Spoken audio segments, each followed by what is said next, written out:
Okay, we finished it. We completed Tales of Vesperia. Hooray. And I met that goal of completing it. Oh, it's 30 minutes past 12 at the moment, so I didn't complete it on the first, as I said I would. So, thanks for watching, everyone. Let's do those thoughts. Second one. Thank you, Mr. Cranky. You know what? You were talking about the One-Winged Angel and everything like that. I know you said you were talking about it yesterday, but from day one I saw Duke, I was like, that is definitely Sephiroth right there. Thank you, Mr. Rexy.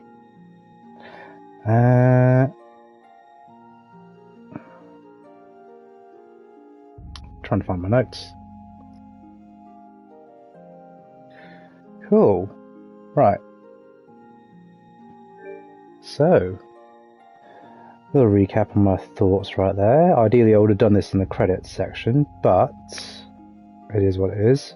Stupid block scenes. Hopefully, when I shift over to my PC, this won't be an issue. So, I'm still looking for my notes. It's quite great. There we are. So, it's only the second time I'm doing this, so I'm going to be a bit rusty. So, this is borrowed from Miss JRPG. And it's basically my thoughts on the story, the music, the graphics, and gameplay, and then we have an overall score afterwards. So let's start off with the story. So I've written some notes here, but I really like the story. It starts off relatively simple, and then it progresses at a decent pace, and the stakes get higher, and the pacing of it just works really well. All the characters are great personalities. They all had their own motivations for doing what they did, and they just bounced off each other. The early parts of the game, fairly linear, fairly straightforward, and then it sort of gets a little bit more entangled with the political issues that are going on, and the little confrontations there. Yuri and Flynn being frustrated, not being able to do anything or complete anything, whilst being under the guise of the Empire or the guilds. They all set their own parts. The voice acting for every single one of them was brilliant. Like, no complaints. It is just as good as I remember. Patty and Flynn are the new characters I've not seen since from the 360 version, and they're a nice addition. I wasn't so sure about Patty to begin with, if I'm honest. She just seemed like a little girl who just followed you for the sake of it, so she seemed a bit forced to begin with.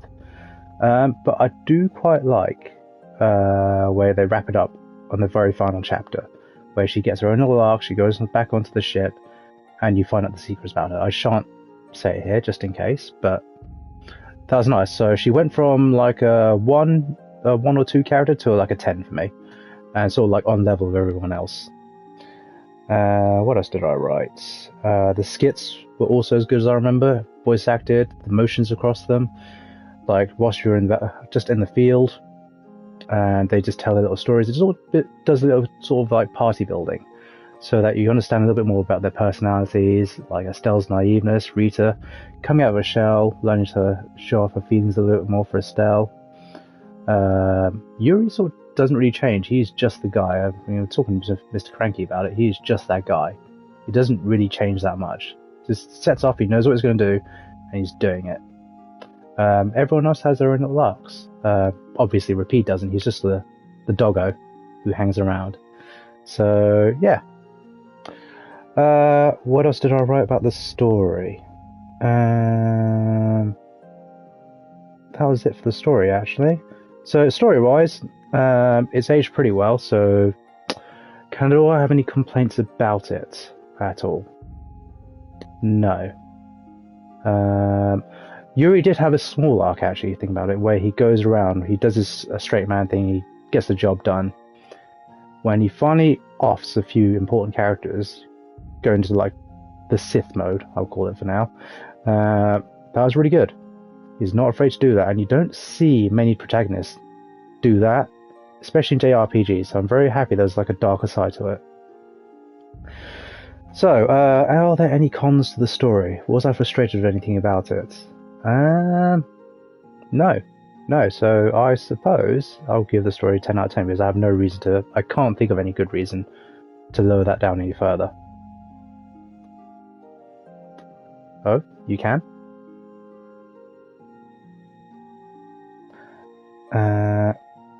You write that down, Mr. Cranky. I'm going to move on to music quickly. Music. Sorry, let me write this down quickly. I scored it a 10. Score that 10 out of 10. So you're dealing with the same issue, the importance of items. Yes, yeah, I'll get to that in the gameplay section. So story I've scored 10 out of 10. Music, overall I felt it was okay. There was nothing that wowed me about the music in this game. It did its job. It wasn't saying it was bad. It was pretty much spot on for every single scene, but there's nothing that wowed me. Like, I want to stay there and just listen to the music. So, what's a good example? I don't think it helped that I played Nier at the same time as this game. Nier had some fantastic music, and I was happy just to listen to it and steep in that environment. The only real place I could say I felt like that was during Dawngrest, and there was a bit of a tune there. I could stand there. It was a good beat. But everywhere else, the music was okay. It did its job. It set the scene, but it didn't wow. So I suppose, given that reason, I'd give it a 7 out of 10. It did its job. It was good, but didn't set itself apart from another game. It didn't wow anyone, or didn't wow me in any way. Sorry, Mr. Crank, you were saying during the boss fight you spent more time picking items to heal then. Yes, yeah, there was definitely that. So, 7 out of 10 for the music. Graphics, they're okay. I mean, it's an old game. They upscaled it. It did its job, so yeah, there's not a lot to say about that at all. You can tell it's older, but it went for the anime aesthetic, so it's sort of aged quite well because of that. I would imagine it's quite similar to some of those old Nintendo games that went for the cell shading side of things. So yeah, can't complain about the graphics at all. It did its job. You can tell it's aged, but it's not too distracting. So I'd give that a 7 out of 10 as well. So, like I said, it did its job, but it's not exactly a wow factor. So, gameplay. Right, gameplay. This is one where I don't think has aged particularly well. It harkens back to the days where the previous games, I think it was Vesperia, not Vesperia. The one with the redhead kid. That I really want to play with Lloyd in it and stuff like that. They went from like a pure 2D plane to this, which is why they're trying to evolve the game to a 3D plane. But it's not quite Xillia, which is the next game after this. No, not Symphonia. Sorry, that Symphonia has Lloyd. The red hair guy, who's basically starts off in a mansion. Tales of Abyss, that's the one. So yeah, that was the one just before this, I think. So yeah, it went from a 2D plane and it felt clunky to use. It really did. You saw me a fair few times where I was playing as Rita, and I was trying to move left and right, but she just ended up walking slowly towards the enemy and getting hit instead. Jumping was quite hard, but you need skills for that. And firing fireballs over and over again and missing was a pain in the butt. It's part of the challenge, but yeah. Tales of Innocence was before. I don't know that one actually. It'd be interesting to see what that gameplay was like for this. But yeah, I don't think the battle system itself aged particularly well. It did its job. It's fine. There was some clunkiness to it. You sort of work with the clunkiness, but it was playable. So, from a gameplay side, I would probably recommend the next game, Tales of Xillia, where they made massive improvements to this battle system and just refined it a bit more. But I would definitely still recommend playing this game for the story and the characters and just the world in general. The characters are what makes this game, I think, personally. Holy Bottles and Encounters. It was a real pain that Holy Bottles didn't last as long as they did. didn't last any longer than it did, sorry. So I feel like it's sort of in that area where you might as well just let the player decide whether they want to attract more enemies or standard enemies or no enemies at all. The bottles just seemed rather pointless. It just, every minute or so I'd go back to the menu, pop a holy bottle and carry on. There's a bit of clunkiness that wasn't needed in the gameplay. At its very least, shortcut it to a button or something. Because the fighting was just immense for some of the dungeons. I'd fight the first part of the dungeon, and after being in the dungeon for an hour, there's still loads of fights ahead of me. So I popped a holy bottle and just saw waves and waves of monsters ahead of me. I was like, it would have taken me another hour or so to get past it if I fought everything. Especially that last leg in the final dungeon where I was doing lots of back and forth. So that's another gripe of the gameplay so far. Again, going back to Cranky's comment about items, very much item heavy near the end of the game. And the very first fight as well. It was very much a battle of attrition at that point. It could be because I was a low level, or lower, 10 levels lower than the actual fights themselves, so that may not have helped. It was challenging, but it sort of became a battle of finances and resource management than an actual fight between boss and skill at that point. So there's that. Learning skills by equipping weapons, sure, fine. They did it in Final Fantasy IX, it was okay, it worked. No real complaints. It sort of just made me having to equip crappy weapons, and it didn't seem like I ever earned enough LP to keep on top of the learning for where I was in the game. Like, if I loaded up the save now, I'd have loads of weapons still I need to learn. I still haven't synthesized everything either. So there's that. One thing I really liked about this game though was the tailored AI. The fact that you can tailor everyone for certain situations is fine. I mean, you saw me, the defense mode there was labeled defense, but I sort of had two modes. One generic mode where they were using resources at a reasonable rate, and then a defensive mode where they stayed away from the boss because they'd just get obliterated otherwise. Made sure they stayed healed, then go back in for the odd hit in there, then rinse and repeat when they got damaged. Just catch up and check very quickly. Symphonia, Tales of Innocence 4. Oh, it was a Vita game, Tales of Innocence. I never owned a Vita, so I completely missed that. It's one of the reasons I liked the first. I started from the first game, and making my way through. For this reason, it came out. It was very solid. Yeah. When this did come out, it was very solid. I remember getting this game and really liking it. Didn't feel any of the clunkiness at all. It felt right. It just felt like part of the game. It felt as smooth as any other game I've played. It felt revolutionary to me at the time, actually. But I was a teen, didn't know anything. But 2024 me, no, 2025 me, feels like it's aged a bit. It's still playable. It's still enjoyable to play, but you definitely feel some clunkiness having played some others. I have played Arise. After having played Arise, yeah. Arise feels very much well refined compared to this. My issue with Arise is the difficulty spike. This game sort of had that as well. With Arise, the monsters you face on the world map were doable, and all of a sudden you fight the boss and it kicked your butt. It could be because it happened the first few bosses. The difference in power felt really sharp, but as the game later progressed, I found that if I stayed 5 to 10 levels at most below the boss, I'm normally fine. So yeah, difficulty spikes as well. It's quite harsh. So given that, I would probably rate this a 6 out of 10. Mainly because it does the job.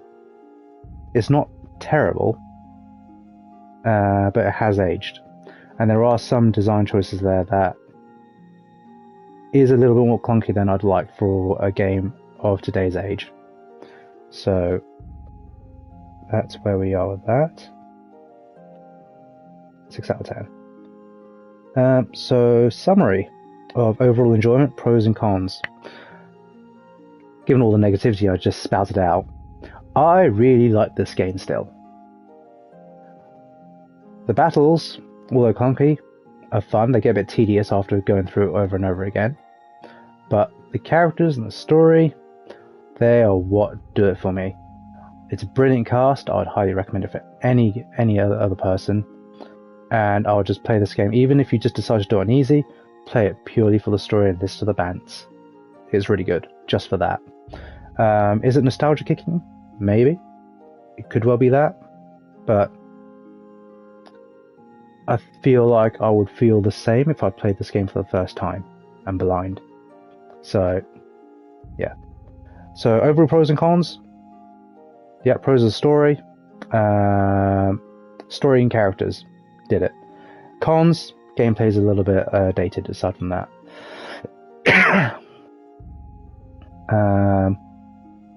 So, yeah. So the overall score. So I'm on 10,776. So let's go for that. So 10. What's that? So according to that, my final score for this is 7.5 out of 10. Which is, I feel, reasonable. It's a good game, it's worth playing, it's recommended. I would recommend the game. And yeah, I feel that fits my feelings. 7.5 out of 10. Sorry, let's do a bit of catch up. This is where I've spoken a bit. I've spoken a bit too much and I'm coughing now. Oh God. Sorry, Mr. Cranky, what are you saying?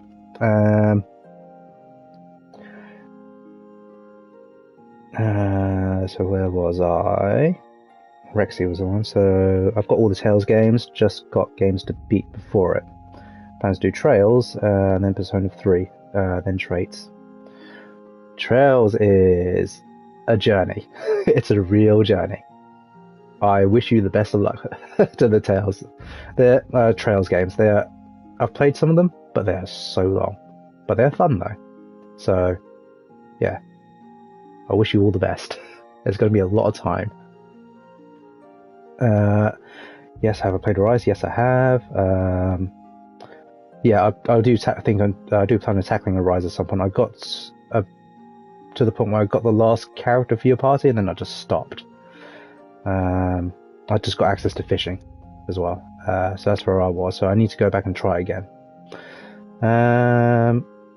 Most of these games I'll have 90% easy mode, and the last bit is insane. Yeah, I mean, this wasn't too bad. I felt like I had to do fighting just to keep up, so I'd do like the first half of the dungeon, and then when I got bored and felt tedious, I would just do a holy bottle for the rest of the dungeon. So that sort of method got me through normal mode. You're going through the exact same feelings I went through, an 8 out of 10, with insane highs, pretty low, big lows, but lows didn't outweigh the highs. Yeah, I agree. I totally agree with that. So yeah, those are my thoughts. 7.5 out of 10, which I think is relatively reasonable. Probably equal to what most people would say online at the moment. Yeah, sleep is a great idea. Are you really going to make me run all the way back if I want to do a new game? Okay, that's not happening. I just loaded it up just to see what happens. That is not happening. Cool. Okay, everyone. Yes, it is time to sleep. It is almost 1 o'clock and I've got work. First day back in the office. No, first day back at work, but working from home tomorrow. So, thank you very much for watching. It's much appreciated. Don't know what game I'll play next. That has yet to be decided. I may have a break this weekend. Don't know. Who knows? Because I want to get the Elgato capture card sorted first, maybe, before I tackle another game. Who knows? I'll just see. In the meantime, thanks very much for watching, much appreciated again, and take care until next time. Miss Cranky, I'll probably see you in about 12 hours. So, good night all, thanks very much, and take care. Bye bye.